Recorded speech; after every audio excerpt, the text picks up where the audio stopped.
agree with Alan Greenspan, we ought to just eliminate the debt ceiling. Oh, absolutely, we do. The ability of almost every working American to access more credit than they should have been able to masked the underlying fact that lower and middle class incomes were not rising. That's not a tenable strategy. Isn't now the time to eliminate it? Oh, it would have been time a long time ago to eliminate it. Let's put aside terrorism. Let's talk only about our own homegrown animals that are patrolling America right now. So it goes down to the simplest thing. Be prepared, be vigilant.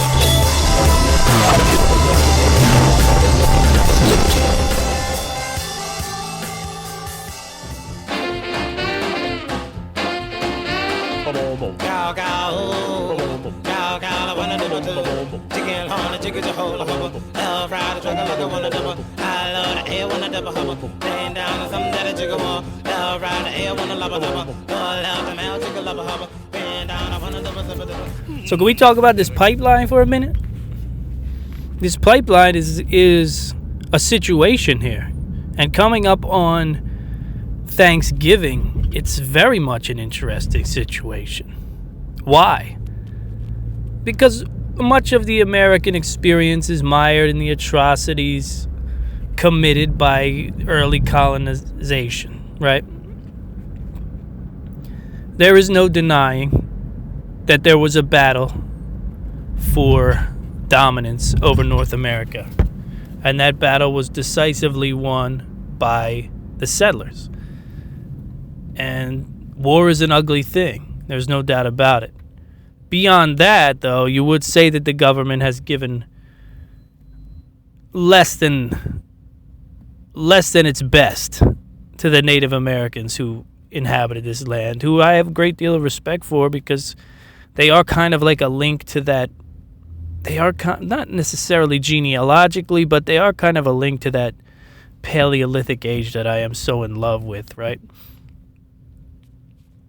And that said, you know, we push people off into reservations. We and it's not as clear as the mean settlers came in and took all the land. I mean, there are definitely documented instances where large tracts of Native American land were sold by chiefs.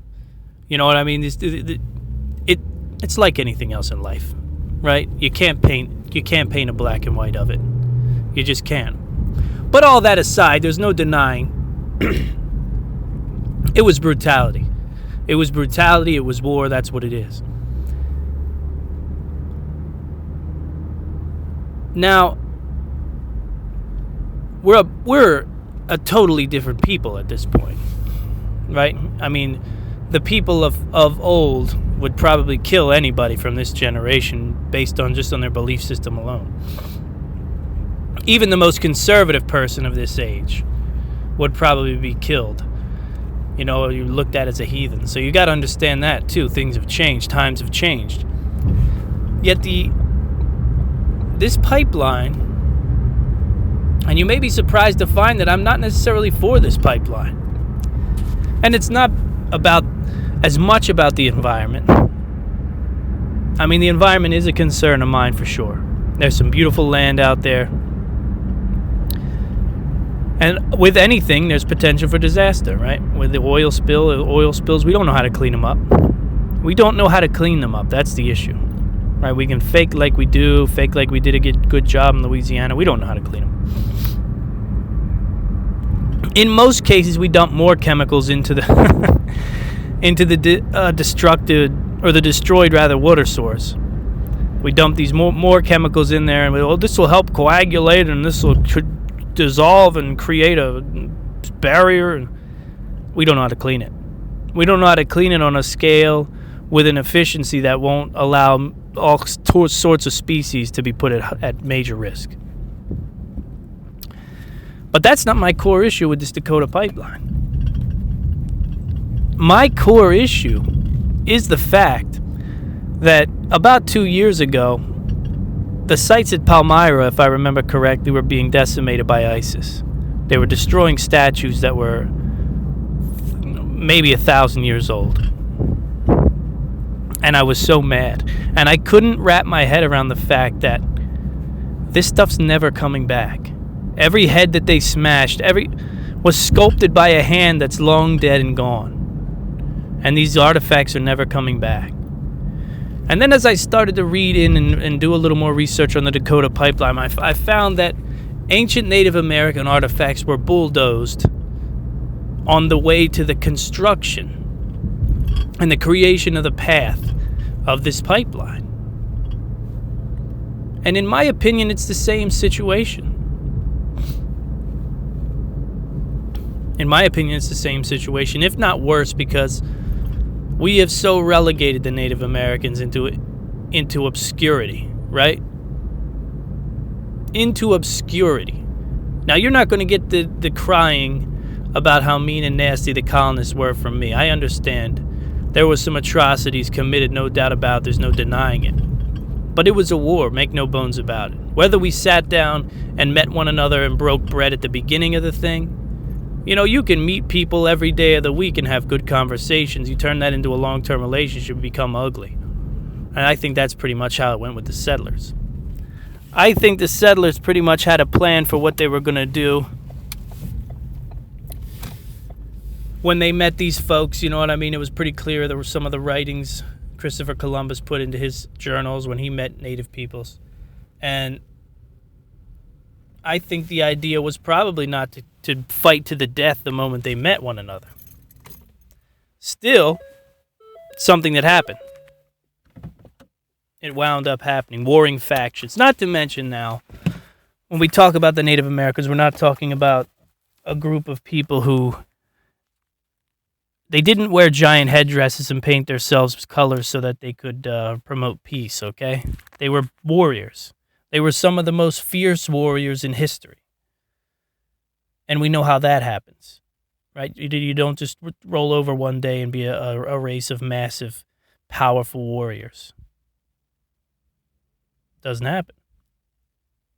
So there was two warring groups, one each fighting for land, that went to battle. And maybe they tried to, maybe there is some truth to Thanksgiving, maybe there isn't. It's irrelevant to today. How it wound up is we gave them land. And now we're running pipelines through it. And they've made it very clear that they don't want the pipeline there. And the U.S. government, even under Barack Obama, is kind of telling them, go pound sand. And what I can tell you is, doesn't sit well with me. I'd like to know your thoughts, but it doesn't sit well with me. Why? Because it's basic integrity. It's not about we were so mean to the Indians and we did and we owe them. I'm not even living in the past with this judgment. I'm living in the present. I'm living in the present of a world where I want my nation to have integrity. I want my army to have integrity. I want my government to have integrity. And when I look at a situation like this, we have not kept our word with these people. We pushed them off out west. We've given them reservation lands. And now we're even trying to dig through those. And that's a very real issue. And it hits home in a way that is interesting on a holiday like this. I'm not saying we should pay reparations back to Native American Indians for the things that happened. Like many people would tell you, right? You hear that a lot from people about the atrocities that no doubt they existed. But have you ever seen anyone lift a finger for a Native American group? Have you ever seen them do anything to help Native Americans out anywhere in the nation? But they love to point the finger and tell you you're bad. What I'm saying is, it's 2016. If we bulldoze the ruins or the artifacts of some Native American tribe, that's an issue. That's a very real issue. And if we have... Now, the Sioux, I forget the name of it, some segment of the Sioux population has already levied a lawsuit against the government here. The Army Corps of Engineers were the ones who kind of spearheaded this whole pipeline. So there's a lawsuit out there already. And I feel like if it's that much of an issue, then we just don't do it. Or we find an alternate route, or we work with the tribes to figure out. Now there's 200 tribes who are working against this Dakota pipeline. These people are not our enemies. They're Americans. This is an ugly situation. And of course, the economic implications are massive. The independence that would come from this oil pulled out of Montana and shipped to Illinois are incredible. And something we should explore. Why not? But not at the behest of our Native American neighbors, man. You can't do it. If you've given them their word and you've broken it, there has to come a time where you have the integrity to say, at your request, we're going to find an alternate route. We're going to accommodate you. But the scary thing is I don't see that sitting well. Because of the money, there's too much money. Imagine the money in this giant pipeline. Something like 7 billion barrels or something to that effect. It's waiting for us underneath Montana. Nobody's giving that up. Nobody is giving that kind of money up. But what we have seen is that the will of the people can be heard. The will of the people now can be heard, and it may be social media's fault, which you have to appreciate that for all its heinous acts. You know, every other day we see another Twitter channel going dark, which is a scary thing, but in some ways it's helping.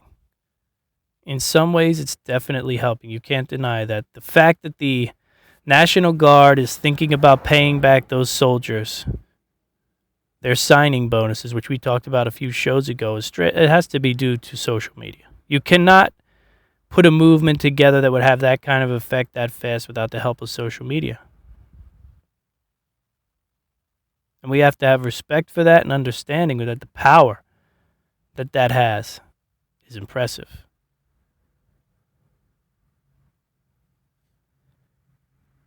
So that's where I'm sitting here. Right? We're just days away from the turkey and the dreaming. I'd love to know if it were true.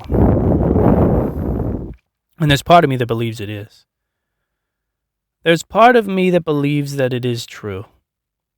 And here's why. Here's why I believe Thanksgiving is possible and why I think the relationship between the Indians and the settlers was one that fell apart. Because we can read writings about incredible respect for people in South America, right? When they went in and rolled through the cities of South America and seen some amazing things. There's writings. The respect for those people is deep within the writings of the settlers.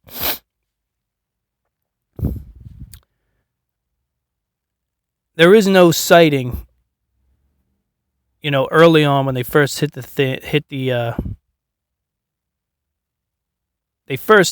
shorelines, where they say we're going to seek out the natives and kill them all. There's always, now following that, there's some stuff that's questionable, right? Columbus wrote some things about, I met the natives, they seem very naive, I think I can kill them and take their gold, whatever. Again, it's all in context, too. You got to understand. We're talking about 1492. It's just a different world. It's a different type of person. It's a different type of people in general. You were dealing with actual savages, and I don't mean the Indians. I mean the people who inhabited the entire planet Earth. It was a savage civilization at that time. But anyway, I think they both hit the ground with mutual respect and an inquisitive eye. And I think something along the lines of a Thanksgiving probably happened, because I don't believe that they came off the boats and just started firing at one another. What would be the benefits? And we're led to believe that the Indians were very much a civilization to be impressed by, right? A civilization that was capable of a lot. So I don't understand how they would look over the bow at these people arriving on their land and just start firing arrows at them. In the same way that I don't think the colonists. Now, I think when they started to grow and things started to get ugly, because that's how relationships go sometimes, especially if you're talking about landlords, I think that's when it got bloody. But maybe there was something along the lines of a Thanksgiving in the early days of the settlement, where they each shared stories about where they came from and the food sources and traditions. Whether there was or there wasn't, though, it's the integrity issue with the Dakota pipeline that really has me bothered. Can we make a change to that? I don't know, but I think I'll pay a little more attention to it now. I will tell you that. It'll get a little bit of more airtime, because I do believe that is an issue. There is no right for us to dig and drive a pipeline straight through a people's protected land. We wouldn't want to hear about it through the neighbors of a town who didn't want it, in the same way that we can't have it run through our Indian neighbors, our Native American neighbors either. So, that's my 2 cents. It's not to appease an Indian on Thanksgiving. I'm not in that line of work. It's just to say that we're doing something here that is terrible. And it is driven by money, and it is ugly.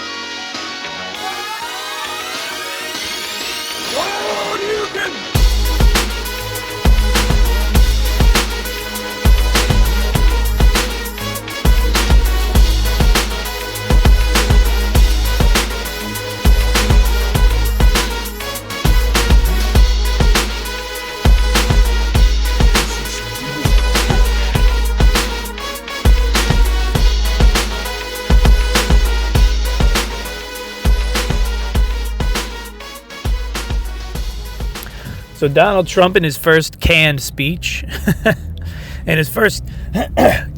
he comes out and talks about the cabinet that he's building, the group that he's building, what he's looking to accomplish. And in his first 100 days, he plans on all white people having a golden throne that is built by a minority, chiseled and mined by a I'm sorry. I know, it's just a joke. It's a joke. What's the big deal? It's a holiday weekend. Calm down. Calm down. What is pretty much exciting is that he's it's just like in business, which is why I'm not that surprised, but he's seeking out people who he thinks are going to do a good job. And he's even crossed some party lines, which is an exciting thing for me. Why? Because watching this take place and watching what happened over the last 12 years has kind of brought me to a conclusion. And I'm not going to stay on the politics very long, but I do want to talk about this point.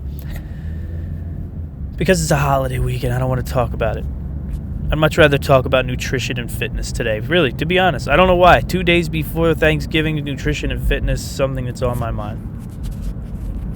That said, Donald, watching what's happening with him, watching the type of right-leaning and conservative ideology that he brought to the White House, or will bring to the White House. What I like about that in comparison to the last 12 years is this. I feel like when it comes to America, we have an easier time because we have the power of the people and the will of the people and the social media of the people. Whether you believe that or not, it still exists. I've seen it play out too many times in the past couple years. And it seems much easier. Well, let me put it to you in very simple, four-wall American family sort of metaphor. So let's say you grew up in a house like mine. Or you grow up in a house like millions of other people who grew up in the 90s. And you had the typical family, right? You had the children. You had the father who was, he would be your staunch conservative, right-wing. Get the children in bed at the right time. Get them home at the right time. Make sure that they do the this and that. And the mom who was a little more sentimental, a little more emotional, a little more feeling. Understanding. A little easier to manipulate once you became a teenager. and you had that sort of makeup in the household, what was always easier was to tilt dad to the left, right? What always was easier was to take the crying children into the room. And well, Jimmy, he really wants to go out and have a sleepover at his friend's house. I mean, look at him. He's been doing good in school. You can give him a little. And from what I've seen in the history of this nation, when you have the freedoms that are allotted to Americans and a stronger, more conservative or right-wing leaning government, the public can bend them to the left. And I think when they bend to the left and snap back to the right, we get a process that, in my mind, is perfect. That's a political process that, in my mind, is perfect because it reminds me of business in a way. It's like Risk, right? It's a lot like Risk. There's inherent risk. We bend to meet that risk as far as we feel comfortable. And then we snap back to the process. And it's within that sort of setup, that sort of government, that I feel very comfortable. As opposed to the opposite, which is what we're coming out of. We're coming out of a government like that was already hung over to the left. And that government couldn't hardly be pulled any further to the left. And in fact, it was so far off the track that serious problems were being done, and it was hard to have them undone because there was no snap back into the process. You know, it was almost too much emotion and too much quote-unquote progress. I don't know what the progress is the right word, but that's what they like to call themselves, progressive people. So that's kind of how I look at a place like America, where we all are free to make our own decisions for the most part, whether you want to believe it or not. I know it doesn't fit the Alex Jones narrative, but if I wanted to drive into the back of this Suburban right now, I could do it. There'd be consequences, but sure, I could do it. We have free will, no doubt about it, in this nation. And when 300 and some odd million people have freedoms to the extent that we do, to the extent that we can buy anything, do almost anything, say anything, I feel like that government that returns back to the right is the one that we want. Right? We want Dad to keep us in line because we want to be wild and free.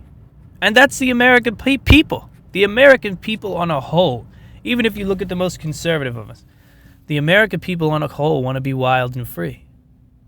That's what we want. We want the freedoms to do and say what we please and shoot what we want. So, what am I getting at? Many people are frightened and nervous and scared and terrified. When I look at Donald Trump, or not even just Donald Trump, but when I look at a right-leaning government, I look at a government that needs to be talked down, and that's what I like, right? Sort of like a safety manager, right? We have this proposal, we want to do it. It's gonna talk me down, make me understand why I should allow this to happen. And we're dealing with a candidate and a president now who is willing to be talked down. You know, he's not a Hitler. Now, when I look at Mike Pence, I get a little more nervous. He's got that Emperor Palpatine look in his eyes. That's what I see. I see a guy, he's got that George Soros look in his eyes. That makes me a little nervous. But that's enough for the politics, right? I'm looking at the beautiful architecture of one of these buildings just off the VCU campus here in Virginia. I'm reaching for some sentiment about Thanksgiving. It's going to be such a foreign and strange Thanksgiving this year. It's hard for me to wrap my head around it. It's a little hard for me to get excited about it. My game plan early is to take the 30-06 out in the morning. Bright and early. It's supposed to rain a little bit. And I'm going to take it out. Probably sight it in a little. Get it prepared because Saturday I want to go out. I want to go out and spend some serious time in the woods. But I'll probably take it out. Then I may walk the woods a bit in the morning, in the wee hours of the morning. Any cooking that I'm on the hook for, I'm going to knock out much earlier. But I do plan on being around for the festivities. I plan on being around for the festivities. I plan on a little red wine, maybe a little bourbon, I'm not sure. But my family won't be around. My mother, father, sister, niece, won't be around, and it's going to be a weird thing for me. And there's a million circumstances and reasons why, none of which I'm going to go into on the show. But this is life. This is what life presents. It presents these holidays, and some of them are picturesque and hallmark. And this may turn out to be just that. We'll still be around family. I'll have my wife and children with me, and I'll be with the in-laws. And we'll all sit down to a great meal and have a good time, no doubt about it. But the issue is, you get to a certain age where these holidays, they start to, you start to love them more than you ever loved them, and you also start to hate them more than you ever hated them. They become as much a burden as they are to, something along those lines. And with the thoughts of things like sweet potatoes, mashed potatoes, fresh cranberries, rosemary scented gravy, pies from the flatlands of Virginia. With thoughts of those things in your mind and how good that's going to be, my mind really has been settled on a few things, and one of those things is really getting back to, and this is not going to happen until after the holidays or in between, but getting back to a more clean diet. Not a diet in the sense that I have to do A, B, and C to lose weight, but cleaning the diet in a way that we are eating things that are most of the time eating things that are the very best for our body. That's what I'm thinking about. That's what's in my head right now, and it could be for a number of reasons. I have been doing a lot of research about foods that can naturally boost testosterone, because I'm 30 now, and I'd like to have myself a decent framework on how to fly into aging while naturally keeping my testosterone levels up. So I'm doing a lot of research on that. I may even write a little book on that, to be honest with you. That's an interesting book. That really is. Didn't pop into my head till now. I got shafted by a client. He had me write a book for him. It was kind of my fault. We didn't set up a contract. He took me outside of the normal area where I write in. Upwork.com. He took me out of Upwork.com, told me to talk to him on Skype. I got played a little bit. There's no doubt about it. And I kind of knew it was coming. I kind of felt like it was coming, but at the same time, I wasn't that heartbroken about it, because it was a book about men's fitness and health. And it was something that I had wanted to write for a long time anyway. So I send him a copy of the book, and he sends me back nothing. Right? The book is finished. He checked in on me several times. We communicated well. I sent the book off to him, and he never replied. And I'm sure he took that book, and that was that. He took that book, and now he's going to try to sell it. And I sent him an email, a real nice email along the lines of, if I find a single sentence of this book published somewhere, because I'm going to publish it myself now, and if I find a single sentence of it, I'm going to drop litigation on you and yours, and that's going to be the end of that, and any money you made off of it's going to be mine. Happy holidays. So maybe it's because that's in the back of my head rolling around, the idea that I have this book that is about 10,000 words, bouncing around testosterone. It's not just on testosterone, but it's also about diet. It's also about exercise and things like that. But I may bulk that guy up and release it in January for for the resolution crowd. Get the resolution crowd some concrete information they can count on if they really are trying to better themselves in the years to come. But the diet's on my mind. Food is always on my mind. That's a given. Right? And I've been thinking, plastic as well. In doing this research about testosterone and how men's testosterone begins to plummet after a certain point in their life, dependent on a lot of different things. One of the scariest things is that the BPAs in plastics have been shown to really knock testosterone out. Really knock down those levels. Really decrease your ability to produce them. And testosterone isn't just about hitting punching bags and having sex. I mean, it does a lot of things for the male body. And it really is sort of the driving force in what pushes you. You know, what gives you those powerful instincts that drive you to be great, drive you to success as a male. I know we're not supposed to believe that. We're supposed to believe that testosterone and estrogen are the same thing, really. They just were named differently to, so that King James would be happy. But that's not the truth. The truth of the matter is they're two very different hormones that affect two very different types of human beings in very different ways. That's the reality.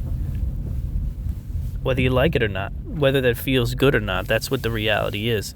And I think we need to look at that as men who are looking now to live into their hundreds. I mean, if I'm talking to you right now and you're 30 years old, there's a good chance you're going to live into your hundreds.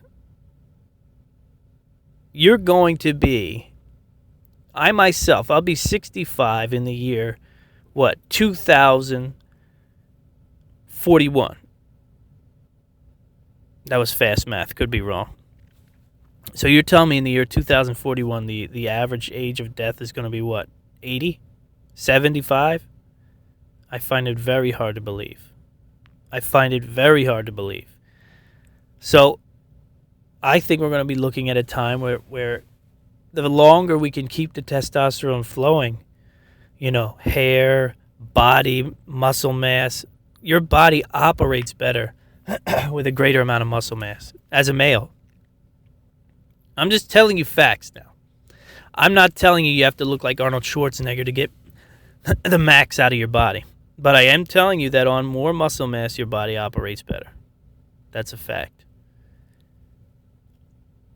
It is also interesting that we found that fats, right? We ran from fats. How many men grew up running from fats? I remember reading in Maxim magazine that bacon and eggs are gonna assassinate your erections. That's exactly what. Bacon and eggs are going to assassinate your erections, and it's the last thing you should be eating in the morning. Instead, you should be eating oatmeals with cinnamon. And I was always a big cereal eater, so it didn't break my heart.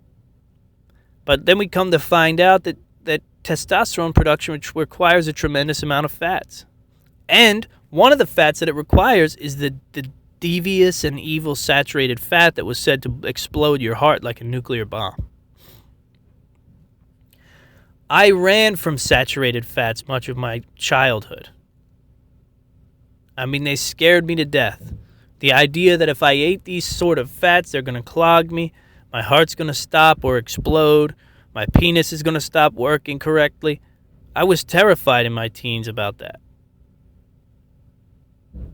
And that's science. That's why we love science, because we were always, unlike the science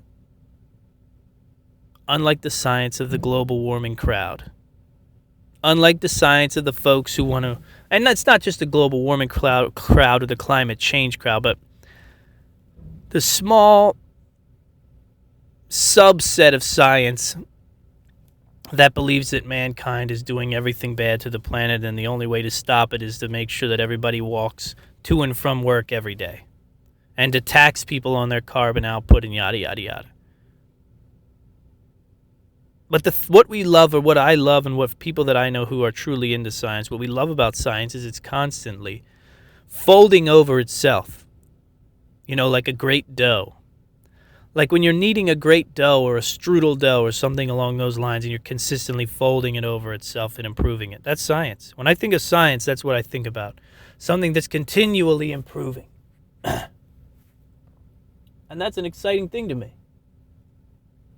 Now, that said, and you know what, let's cut this show short. It's the holidays. I hope you enjoyed it. I'm going to see you after the holidays. James Walton.